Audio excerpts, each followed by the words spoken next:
Hello everyone, welcome to the health corner of the G concept. So HIV has been with us for some time now, but then it looks like of late the publicity on HIV has gone down, and so it seems as though HIV does not exist any longer.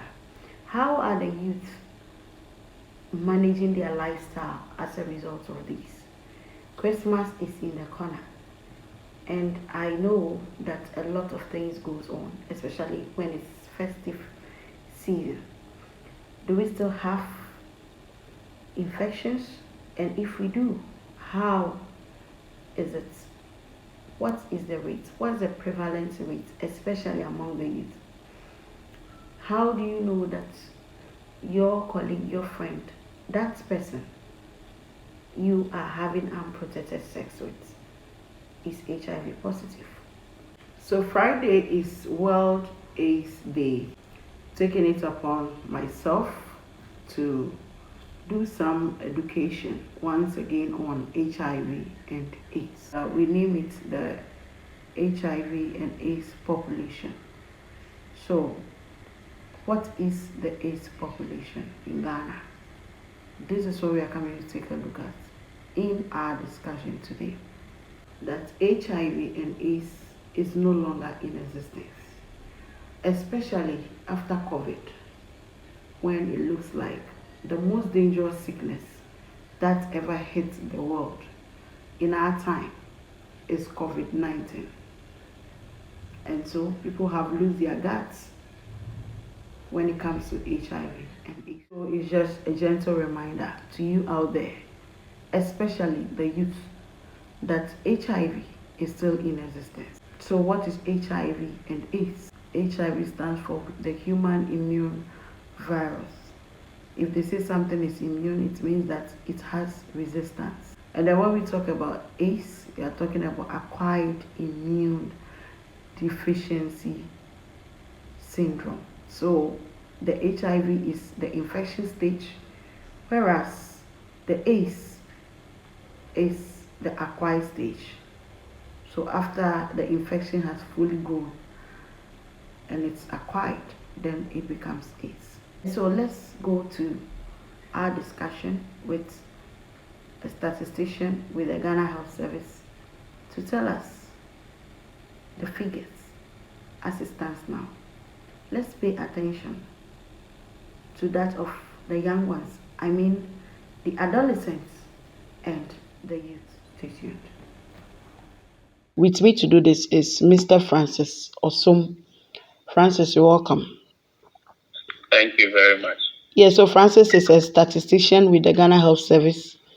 I hope I got it right this time. Yes, you did. Okay. So yeah, Francis, tell us what is happening with HIV. Tell us some of the figures. What's the HIV population in Ghana as it stands now? Okay. Thank you so much for the opportunity given to me. Yeah. So when we talk about HIV in Ghana currently, I think the advocacy is coming down. I don't know why, but I think there's an upcoming what is the ahead of us coming this Friday, 1st December. So we can see that there's an uptick of adverts and some other activities that will be going on that particular day. So when we come to the substances of HIV population in Ghana, the Ghana Health Commission published data for 2022. They call it Ghana's HIV Fact Sheet 2022, and it's the national prevalence and estimate. So when we talk about the HIV population, currently for all ages in Ghana, we have 354,927 persons living with HIV. Please take it again. For all ages, I mean from pediatric, pregnancy, everybody inclusive. So the figure we have for persons living with HIV currently is 354,927. Okay. All persons living with HIV, for all age groups. When we segregate it further, for adult population, we are looking at 15 years plus, those that are 15 years and beyond. The persons living with HIV is 330,215. Then when we look at children, which is quite worrisome, 0 to 14 years, we are looking at 24,712. Adolescent age between 10 and 19 years are 21,439. So looking at these figures, it's quite worrisome, like I said earlier, especially looking at the adolescents to 10 to 19 years, so 21,439. So this is what we have for HIV population currently in Ghana. Okay. All right. So with the figures are quite alarming, and the fact that Yes. publicity or advocacy on HIV is down. The kind of panic or the kind of fear that used to be attached to HIV when some of us were young is no longer in existence. Or let me say, it's almost diminishing. You don't really get to see people worried about HIV any longer, since people think that now promiscuity is even like a fashion. So the figures are very alarming. Now let's concentrate on the youth. And then you mentioned 0 to 14 years. Yes. Are these victims, or let me say, are these people, did they acquire it through mother to child transmission, or what could be the possible reason for having this high rate in such an age category? Yes, looking at this data, children from 0 to 14 years, there are some that are acquired through vertical transmission. That means that they are acquired it through their mothers. Okay. Mothers are positive. They are not adhering well to treatment, and we got pregnant and gave birth to children or babies living with HIV.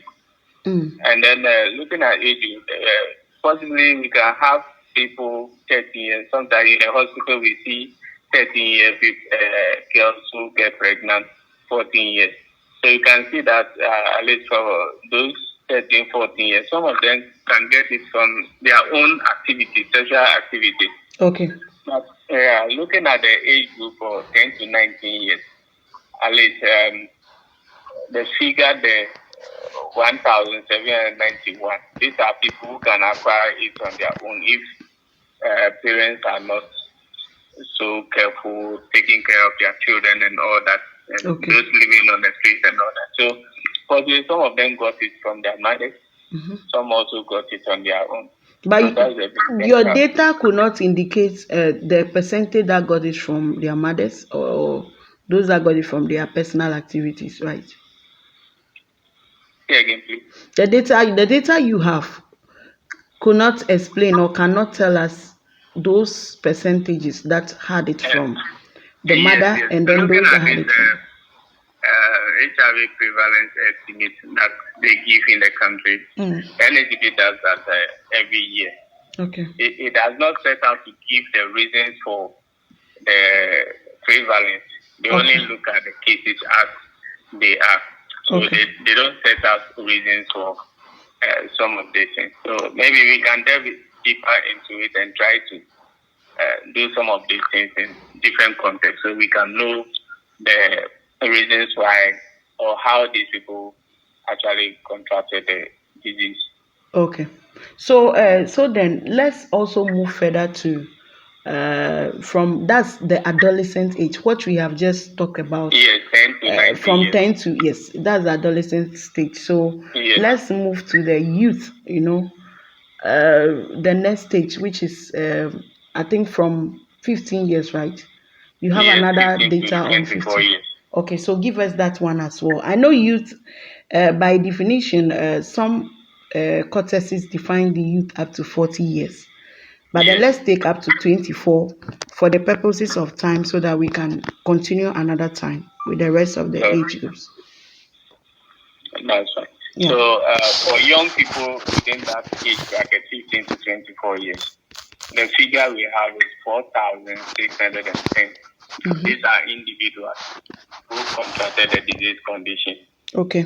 4,610 people. Okay, in Ghana. Yes, in Ghana. This is the Total. national data. Okay. It's on public knowledge, so a lot of people might have privilege to see this data we are discussing. Okay, so quickly, which region is the leading region in this HIV population, HIV looking at the population? regional level, Greater Accra is leading with 85,403. Then I think it follows the Ashanti region, 72,429. Eastern region used to be at the top. At this time, they are also doing something that we need to learn from them. I think they are third for this particular study, 46,339. So it's still down to, I think the least region with HIV population is Northeast region with 1,743 persons living with HIV. So the highest is Greater Accra. Yes, and the least 5,000 plus. And the least is Northeast region. Northeast region, yes, please. Okay, all right. But can you also tell us the highest region in terms of the youth population of HIV? This study itself didn't segregate the data in that form. Okay. So maybe we can look at that and then look at the age groups. Okay. And the prevalence. All right. Okay, so like I said, Francis, this is what time will allow us for now. We will take a look at it. We'll continue in our subsequent episodes on the same topic. We are just about starting. All right. Thank you very much for giving the opportunity. Thank you so much. To the population. Yes, thank you so much also for being on the G Concept. Okay. Yes, so what do you have to tell our people before you sign out concerning the numbers and? Yes, so the numbers that we have currently are alarming. And globally, we have a target to achieve, and Ghana is no exception. We call it Agenda 95, 95, 95. So it means that we need to know our status as a country, all persons in the country. So the earlier you know your status, if you are positive, it is good for you to be on treatment.